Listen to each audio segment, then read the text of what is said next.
Okay, good evening, everyone. I'll call this meeting of the Water Commission for Tuesday, June 22nd to order at 6:01 p.m. For roll call, we're all here except for Commissioner Beard, who is not present, and it'll come up later on the agenda. All right, well, everyone, please join me for the Pledge of Allegiance. I pledge allegiance to the flag of the United States of America and to the republic for which it stands, one nation, under God, indivisible, with liberty and justice for all.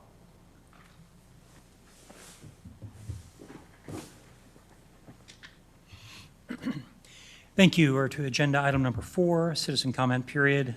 First of the citizen comment period, is anyone signed up to speak? Okay, great.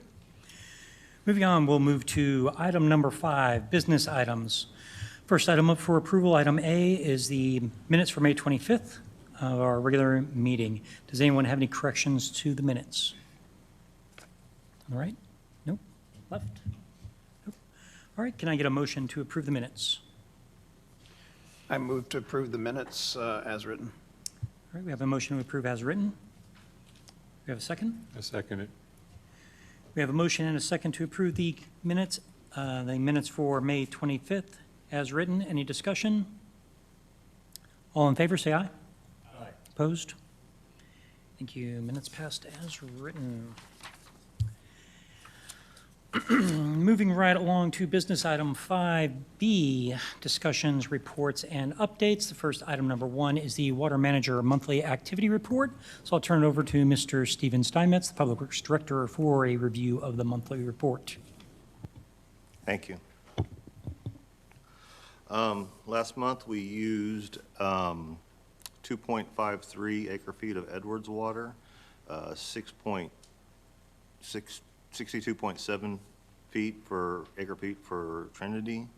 For the year, we've used 24.41 acre-feet for the Edwards and 233.44 acre-feet for the Trinity.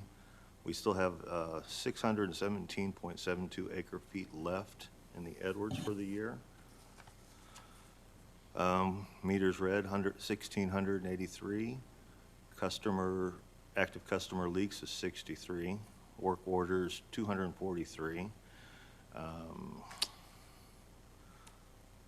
We're getting ready to close out the AMI project. We also had several sizable leaks this last month. One was on an 8-inch T at Bat Cave and Parkview that went on for quite a while without noticing. That would be one of those water losses that you can't identify right away. There's a picture of it right there. And then we had another one just recently on Forest Water Circle that was next to the upper pond, which was leaking, and it was just kind of going into the drainage right into the pond area. So only way we noticed that was somebody walking by and noticed it was really wet there, so that went on for quite a while also. So we got those repaired, so this next month we should see probably a little bit smaller water loss to report. And that's about all I have to report for the water. Thank you, Mr. Steinmetz. Any questions for him, starting on the right?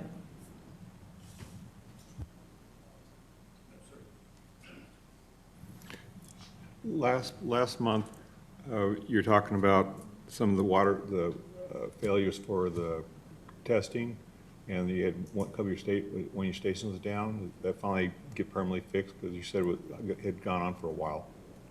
The well? Yeah. We haven't got that back up and going yet. Because I noticed that you didn't fail this time. That's what I was wondering if it got fixed or not.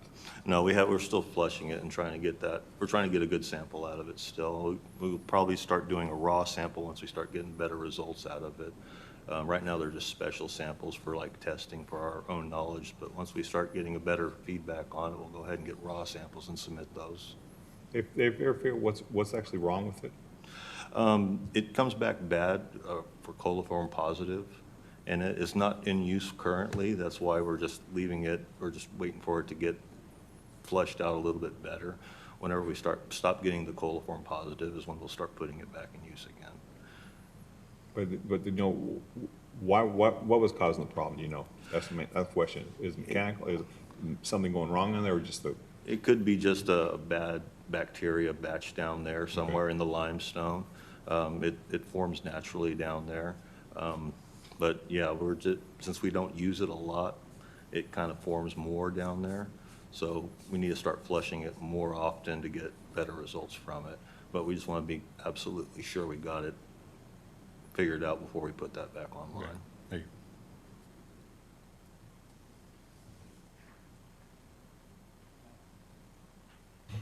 One quick question for me. On the 63 active customer leaks that are out there, are these just small things that we've identified to the customer, or?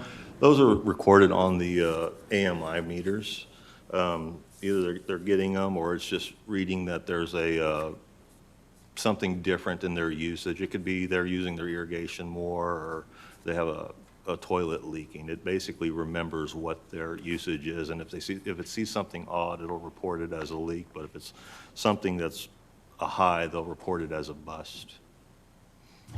Thank you. I was wondering if that was it. I think I got one of those recently, so.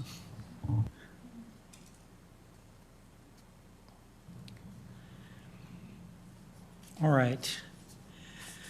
Item 5B, number 2, update on the overpumping of the Edwards water rights in 2020. I'll turn it over to Ms. Nancy Kane, the city manager, for an update. Thank you, Chairman.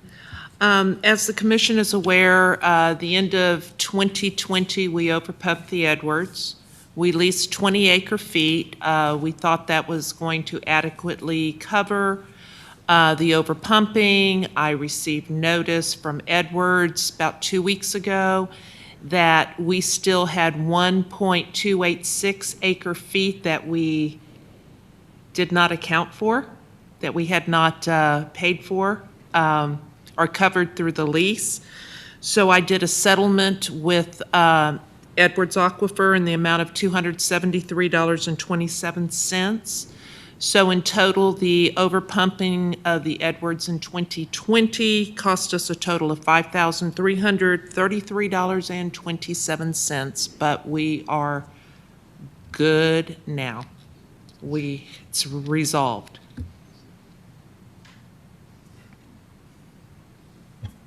Any questions on the update for the overpumping on the left?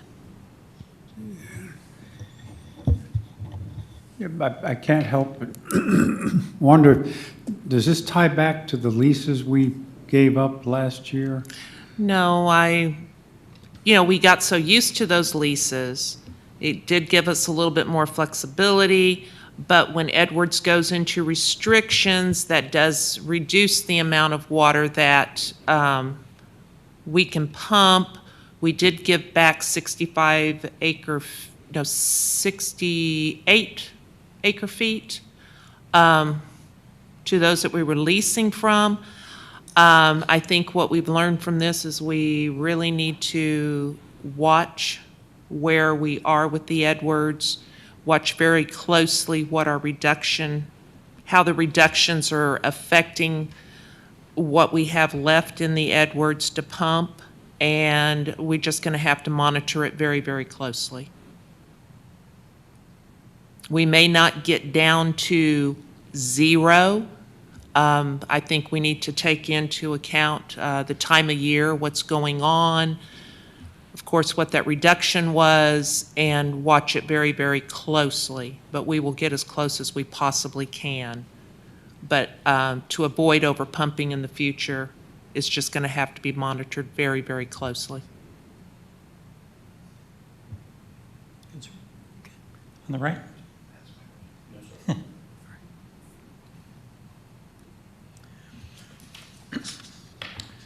All right, we will move on to 5B, number 3. Items applicable to the Water Commission that were discussed at the June City Council meeting. The City Council reviewed and approved one leak adjustment for 19204 FM 2252 Covenant Baptist Church. That leak adjustment was granted for $994.00, which was the recommendation, which matches the recommendation from the Water Commission. Council did approve an increase in department head pay of 8%, which includes the water manager, which we'll make sure we account for in our upcoming budget. The city manager did brief that she was starting interviews for the utilities manager position. That's the replacement water manager. It's going to be called the utilities manager, just as a quick reminder. But those interviews should have started this month. And after the water manager report, Mr. Steinmetz talked about this a little bit, but Councilmember Bauer asked for a review of the unaccountable water and if it's representative of a water system that is the size of Garden Ridge. So the water manager took that one for action to go ahead and check that and bring that back to the council next month. Yes. Okay. The city engineers also talked about the relocation of the water main on 2252. I can't remember if they talked about the cost and everything at the water meeting, but or if we've heard this before, but the cost is approximately $620,000. There's a short discussion about an infrastructure loan to take care of that. And council approved the city manager to submit the application for the loan, and then we will see what funding is available and whether we need that loan or not at a later time. The city engineers also mentioned the wastewater line, and this, of course, was earlier this month. It was 60% complete. Okay. That's all I have in my notes. So the city administrator or Councilman Valdez, do you have any additions, anything that I missed? No. No, sir? Okay. Any questions on the left? No, sir? Good. Right? No, sir. All right.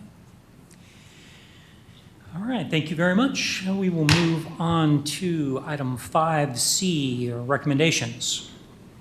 First, I'll remind everybody by law that the Water Commission does not have the authority to grant any financial credits. The Water Commission can only make recommendations to either the city administrator or to take action for credits up to $500 or to the city council to take action for credits over $500. We'll follow the same process as previous meetings, and we have one water leak adjustment to review and make recommendations on regarding the request. Our water leak adjustment for today is a request for a water leak adjustment for 8802 Wildland Park for the billing period of January 22nd, 2021 to February 22nd, 2021. And Mr. Steinmetz, will you please lead us off, tell us about the request and what you found, please? Yes, they're actually, Mr. Frasco is requesting that we do a review of his previous requests that got denied due to the fact that we had across-the-board adjustments for the winter storm. And basically, we're just reviewing this to see if there was something that we might have missed.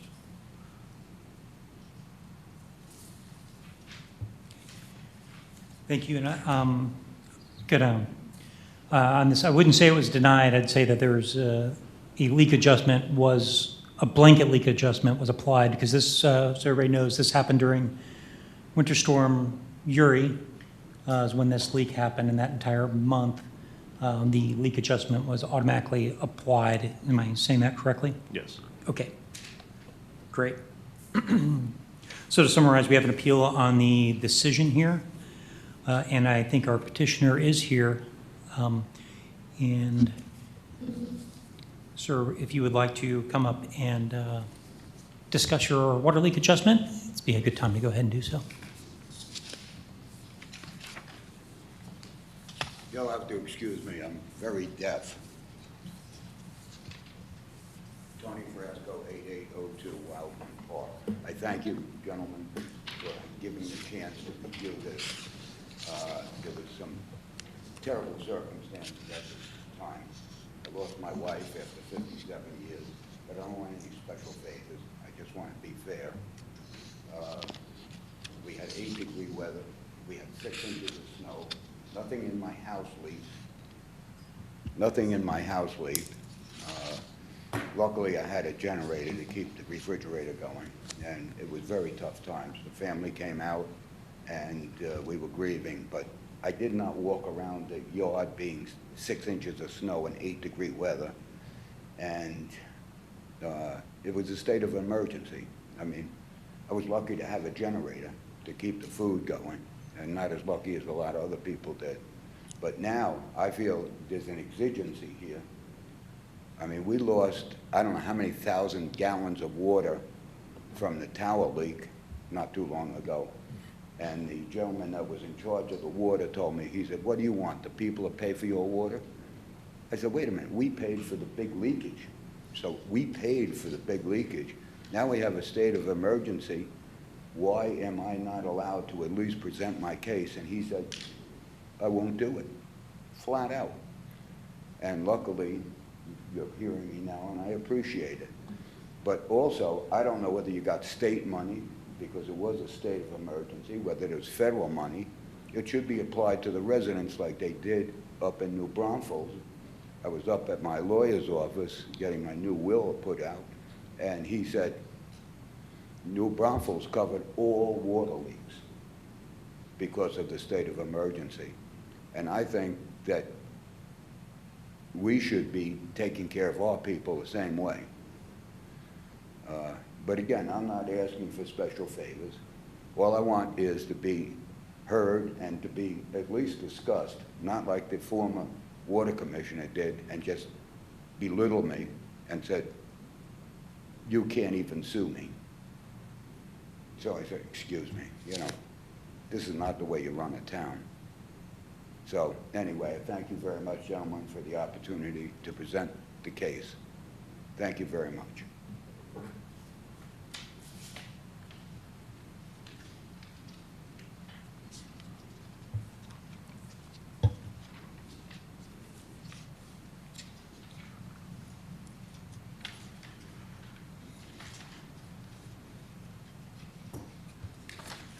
Thank you, Mr. Frasco. Appreciate your time out here. Sorry for your loss, first of all.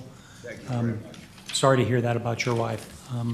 And also, I'd like to go ahead and start off by just apologizing for perhaps how you were treated over the phone. I have to get closer, I'm sorry. Oh, no problem.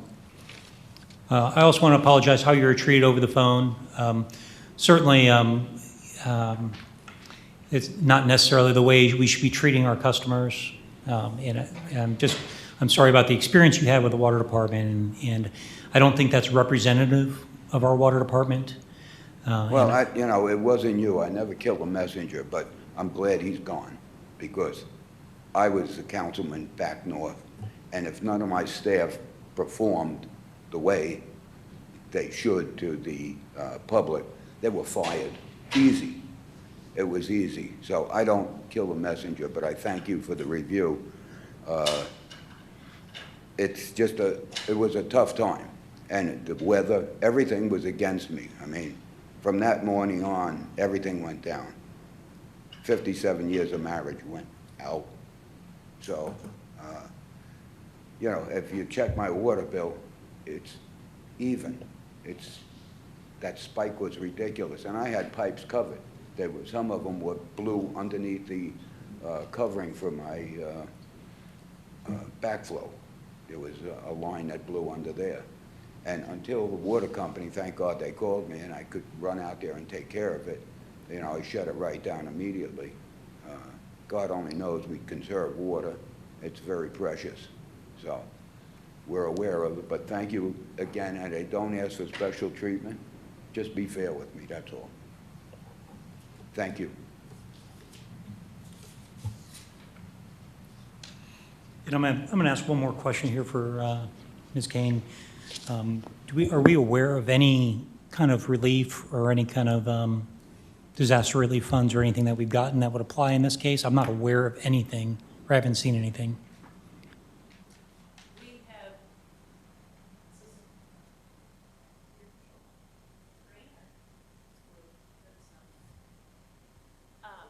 we did not apply for any funds.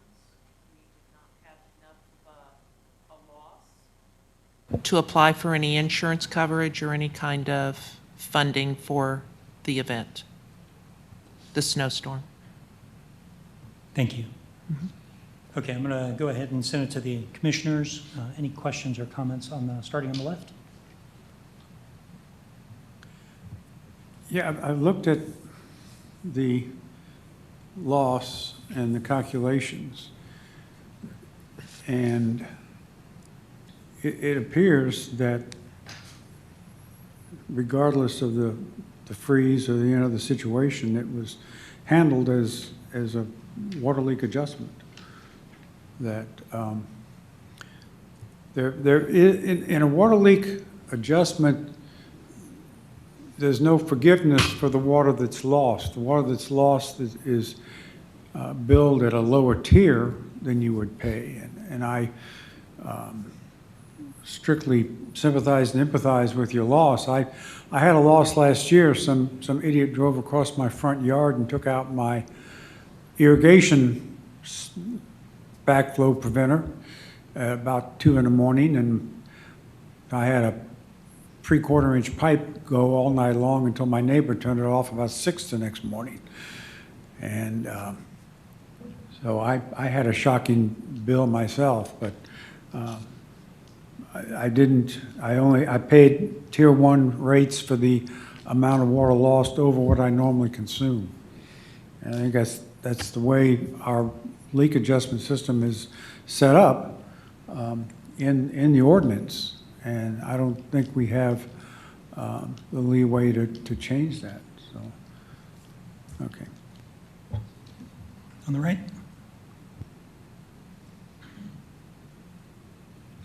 Just trying to recall when the blanket adjustment, maybe Nancy knows, but when the blanket adjustment was done, was it done at Tier 2 or Tier 1? Was it under the old numbers or the new numbers?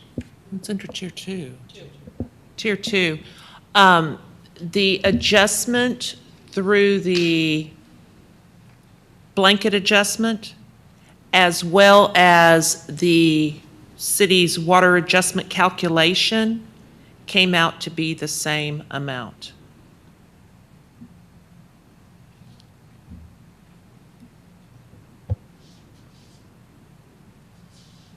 I don't, no other questions at this moment. Question, and I'm just trying to make sure I understand everything. We got the unadjusted bill here, and then it was adjusted in accordance with all the bills through that month, and there was a bunch that were adjusted down, and this, I think it knocked it down, what, $300 or so?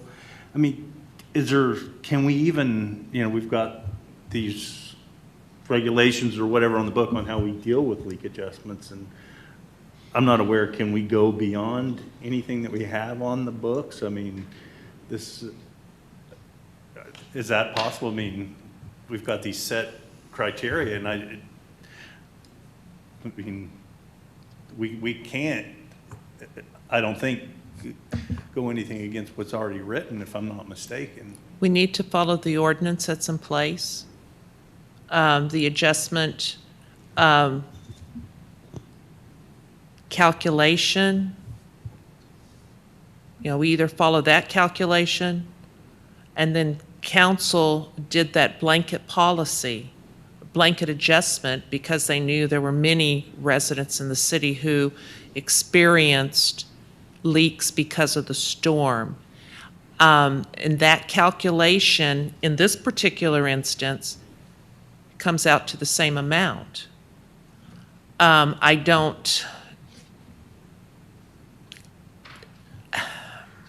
So is there anything short of changing the ordinances that we could do for this particular situation? I mean, I'm just wondering if there's I don't anything we believe so. Yeah, unfortunately, to make, we've made the leak adjustments in accordance with the ordinance already. The only other thing that is available to us is an exception to the city law, which we cannot do. That's only a city council Correct. thing that can be done there. Correct. Now, what we can do is we can continue to see if there's any federal funds that are coming down, but I don't think we're ever going to see that either for our small I town. don't believe so. All right. But petitioner, just to emphasize, petitioner does have the right to request that variance or additional relief from council if the petitioner chooses. Given that it appears that everyone was treated the same, odds may be poor, but he does have that right. Thank you. Thank you. That's a great point. And about the only thing we can do with this, we can't act on this because it is a exception to the ordinance that has to go in front of city council. Am I Y'all saying can that? recommend that this be forwarded to city council. Okay, so if we were to make a recommendation here, we would make a recommendation that this appeal gets forwarded to the city council for a variance in the ordinance, to consider a variance of the ordinance, and I think that's about the only thing we could do. Do we even need a motion for that, or can we just? And y'all need to make a recommendation to forward it to council. Well, when we've done similar things in the past, we made no recommendation on the adjustment, and then we simply agreed by consent that it could go to council. Is that? Good. That's good. Okay. Yep. So does anybody want to make a motion on this? Is he, okay, come on up. I'd just like to ask a question. No. Being that it's a state of emergency, how much has the city gotten from the state or federal government for a state of emergency? Zero. They have to, zero? Zero. I don't know what we applied for, because New Braunfels paid everybody's water bill. I mean, my neighbor Yes, flooded sir, out 2 floors. I understand, but the city And- got zero. And this was a state of emergency. I understand he had a water leak, I had water leaks, and I paid for them. You know, they were beyond my control, but this was an act of God. You know, and how you can just blanketly say, no, we can't do anything because the ordinance, the last head of the water company said, oh, we're giving you a gift.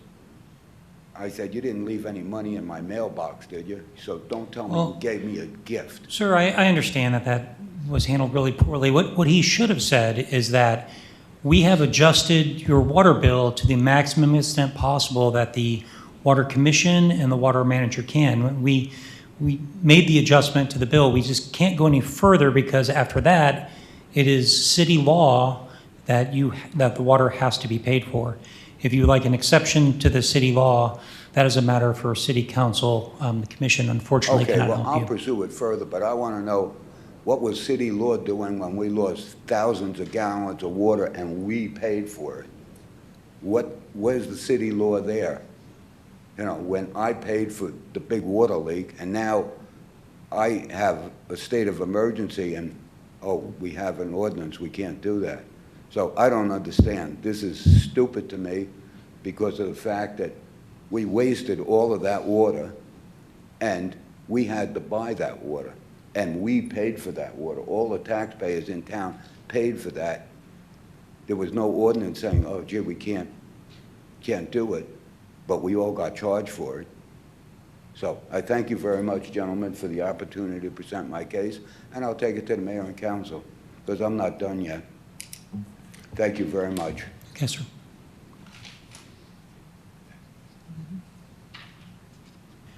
Do we still need a motion? No. Okay, He said everything I needed. thank you.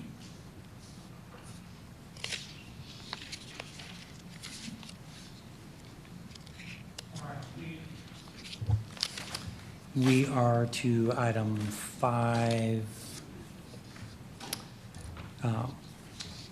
lost, 5C2, Water Commission activities and projects. Can you pull up, first, let's start, can we pull up the demand reduction, or the water consumption data analysis first? I'm going to go ahead and start this one off because we have a data analysis for the consumption. We've talked about this a few times before. We have our amateur data analyst in the audience if you guys have any complicated questions there. But as we go through this, there's sort of the procedure we ran through. First of all, the data we have is from 2013 to 2020.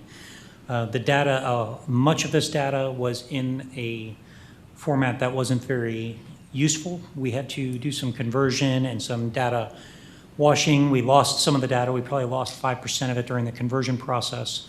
But we did that, and there was, in 2016, there were some particular problems. Even the data that we got from our previous water company was missing a month or a month and a half of data. But we did the best with what we had, and we ran some descriptive and inferential statistics on it. that we'll go ahead and work ourselves down here. As you can see, we have some means and some medians there. We have, for the most part, the water consumption is remaining mostly steady. 2020 was the highest year that we've had so far. But as you can see, even in 2013, we were in the 17 neighborhood. But that was a pretty good increase in 2020. 2020 was kind of a unique year, so we're not exactly sure. I don't want to draw too many conclusions from that. We have the mean and the median in there. You'll notice a significant difference between the two. What that tells us is probably we have a small number of high consumers that are driving our mean away from our median. That median is sort of the middle, that is the middle value, and the mean is the average value. And that's over the course of the year. We can slice this up more, but try not to bombard you with too many numbers. And that also, the highest standard deviations will also let you know that we have some significant differences there at some people. I will say that we did try to corral the data a little bit, and anything that was below 1 or over 200 was eliminated as an outlier, knowing that there were some significantly large leaks that have occurred, at least in the time that I've been on the commission, so we didn't want those to skew the data too much. All right, as we roll down into the inferential statistics, as we ran this across all, how many years is that? 8 years of data that we had. We noticed that the temperature impact on all consumers, we ran it for all consumers or customers and just the residential. And you'll notice that's the R squared, that's a correlation value of 0.712 and 0.715. The number's not really important, but what I want you to get out of that is a really high, strong correlation. So our water consumption is primarily based on temperature. When you look at the rainfall, that's 0.1 is a very, very low correlation. It was there, so we left it in there, but realistically, if it's not at least above 0.2, or some people even say 0.4, it might not even be worth talking about, but we put it in there because it makes sense. It makes sense that water use would go down when there's an increase in rainfall, that those two should be inversely related. However, it's pretty small. That t-test, that last number there, and we talk about that in the last paragraph, so that's on the bottom, but what we did is we compared 2020 consumption to some other year, the other years of consumption, to see that if the increase in rates in 2020 had any effect on water consumption. So there was 0.04 is very, very close to a statistical significance, but not quite there. So, and then I've sort of been talking through the interpretation and the conclusions as we've gone through all this, but when it's hot, people use more water, probably because the highest water use is related to irrigation. More rain kind of equals less watering, but not really. So that probably tells us that people probably don't adjust their lawn watering too much for rainfall. And then there are the no significant change between the original rates and the new rates, but it is very close. So it sort of warrant more data collection and more analysis on that, on whether we have elastic or inelastic demand. So guys, there's my whole discussion of this and the data that we had there. If you have any additional questions, or if you have any questions about the actual analysis that's done, now is the time. So starting over on the left.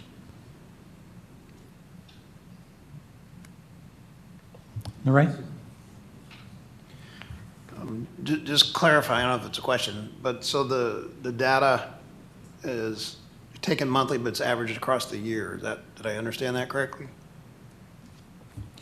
That is correct. The data that we got was organized by month, and we compare that to monthly average temperature and monthly average rainfall, or monthly observed average temperature and monthly rainfall is how we did some of the analysis. Does that make sense? For the most part, but I guess what I'm looking at on the correlation is, did we look at, so you said, so are we correlating the temperatures on the monthly data or on the annual data? Monthly. Because the rainfall, is very specific to short time periods. Like you have a month that's high versus a month that's low. If that corresponds to a time when the temperatures are also high, it's going to have a major impact. So it is a second order, not a first order correlation in my view. I think that's accurate. The other thing I think, when I look at it, it just emphasizes what we saw when we did the rate study, that we are really driven significantly by peak load, the need to have large capacity during certain times of the year, but not the whole time. And it also supports why the cost of water rate for leak adjustments was set at tier 2. Because it's somewhat showing that with our current rate structure, the higher users are somewhat subsidizing the lower cost users. But we need to get better understanding of how the costs are spread out, how much of the costs are peak load dependent and how much are not. So we kind of have some idea, but the data was not sufficient to really nail that out. So I think this supports continuing down that path and trying to figure that out a little bit better. But this is good stuff. I mean, it helps add to the picture. So there's this database still exists. We have it in actually when we started working on the data, we stripped out a lot of data out of there. We only looked at the customer code. We left the account numbers in so we could differentiate between records and just put consumption in there and what month it was. So cost was not in the analysis. Is there something additional that you're looking for, some other additional analysis that we can like? Now that we have this database made, we can certainly keep going through it. Well, I don't know, this one to me is the consumption side, right? So that's telling us a little bit about the demand. My comment is on the supply side and figuring out the costing structure. So the data we used when we did the rate study is pretty much also annual data. So we have these budget categories that were spread across the year.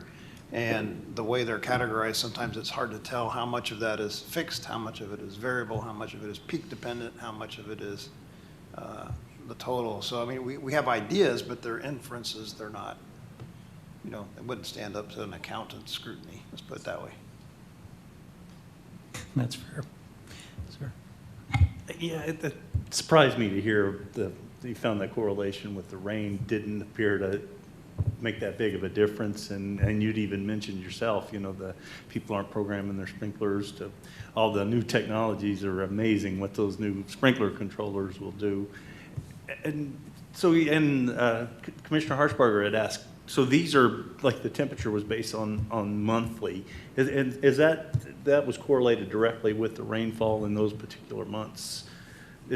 Not taken over a yearly basis, but on a monthly basis. If it rained in May, June, in February, March, and April, or whatever, is that extrapolated over the full year?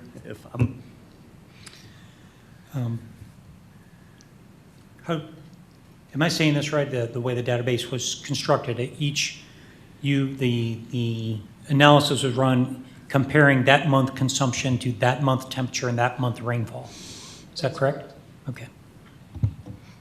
So interesting. So one good thing we've learned out of this then apparently is maybe the education with talking about programming sprinklers as part of the educational program along the lines then maybe. Because that surprises me honestly, but that's great stuff to know that. I think probably too, when it rains around here in August, and I don't think, first of all, everybody goes, well, it rained one day. They're not going to change anything. So that's just me guessing, though. Are there any questions from the city staff or any other, or Councilmember Valdez, any other analysis that anyone would like to do while we're here?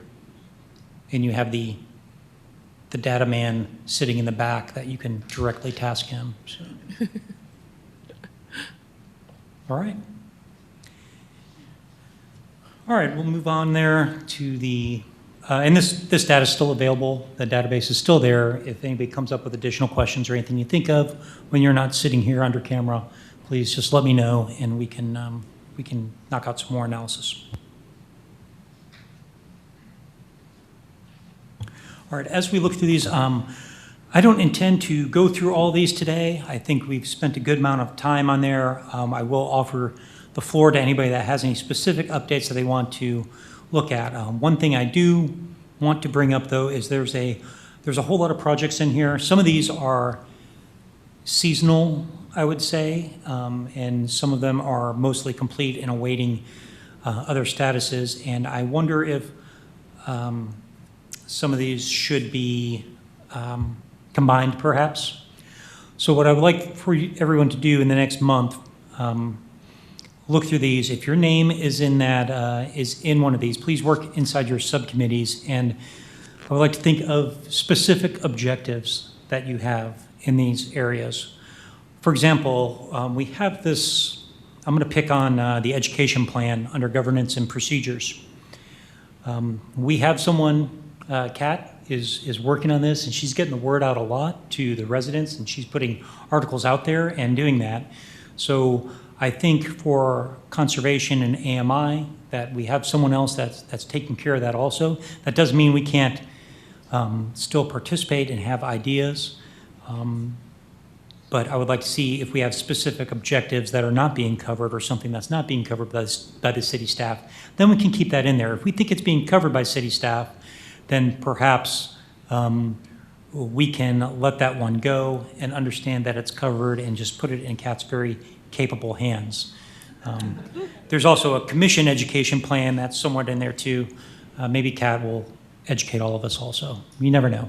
But my point being is look through all the different projects you have, and if you can't think of specific objectives that we can get after this year, then please, let's bring that to the next meeting and let's consider combining or bringing these up. Matter of fact, if you can think of some specific objectives for somebody else, you have at it. You can list those too. Just remember, turnabout might be fair play. You might get some back at you. All right. With that, thank you guys for that. If you have any questions or if you would like to bring up anything that has gone on in your specific area in the last month, this is now the time to go ahead and do that. And I will start over on my right. Nothing? On the left? Sir? All right, well, we did a deep dive on that one. We are going to come back next month with these objectives, and we're going to clean up this sheet and get some specific time-bound objectives that we're going to go through for some of these projects. And if we don't have them, we're going to get rid of them at the next meeting, right?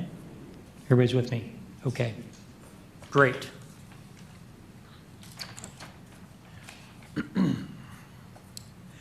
Moving on to item 3 here, ordinance number 210.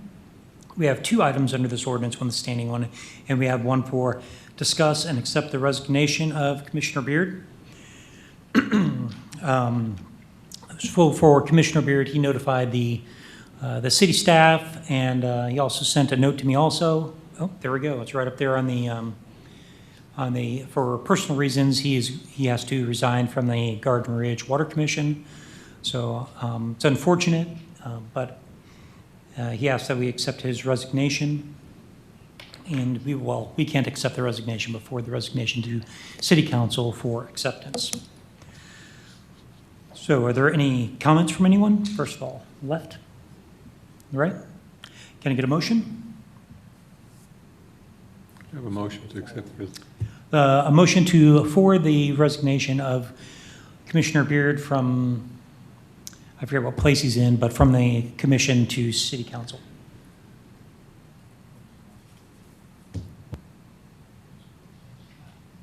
Yeah, okay, so we need a recommendation to forward to City Council with a recommendation to accept the resignation of Commissioner Beard from place 1 of the Water Commission.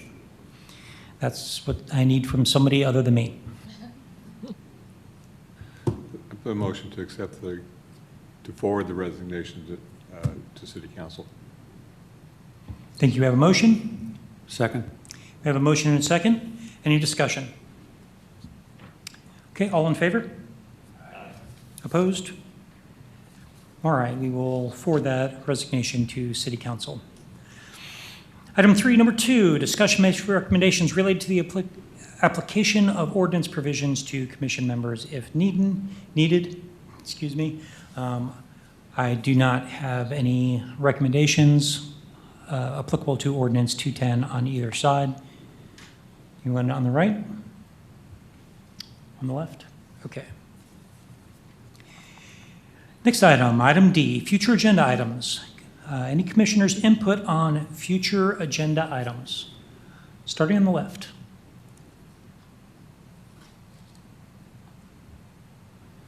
Can we get an update on the water manager position? And will we be able to meet that person or persons? For your next meeting, I'm sure we can arrange something. We'll have, Will we be able to meet the candidates or? typically not.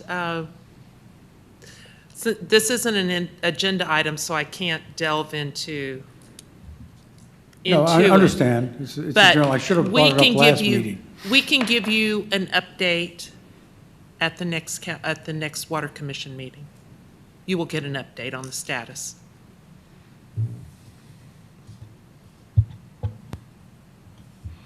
Okay, thank you. I think the second part of that question was, does the Water Commission get to meet any of the candidates or be involved in that process? No, Okay. no. On the right?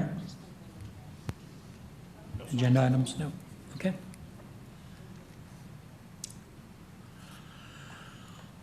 All right. Check my calendar. Oh, there it is. For future agenda items, also the date, time, and location for the next meeting is July 27th at 6 p.m. right here at City Hall. And now to agenda item number 6, citizen comment period number 2. And there's one citizen in attendance that I do. No? Okay. All right. That leads us to item 7, to adjournment.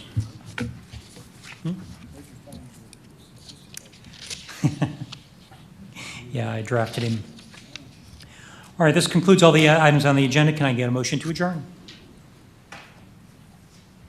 Motion to adjourn. Any seconds? A second. We have a motion and a second to adjourn. All in favor, say aye.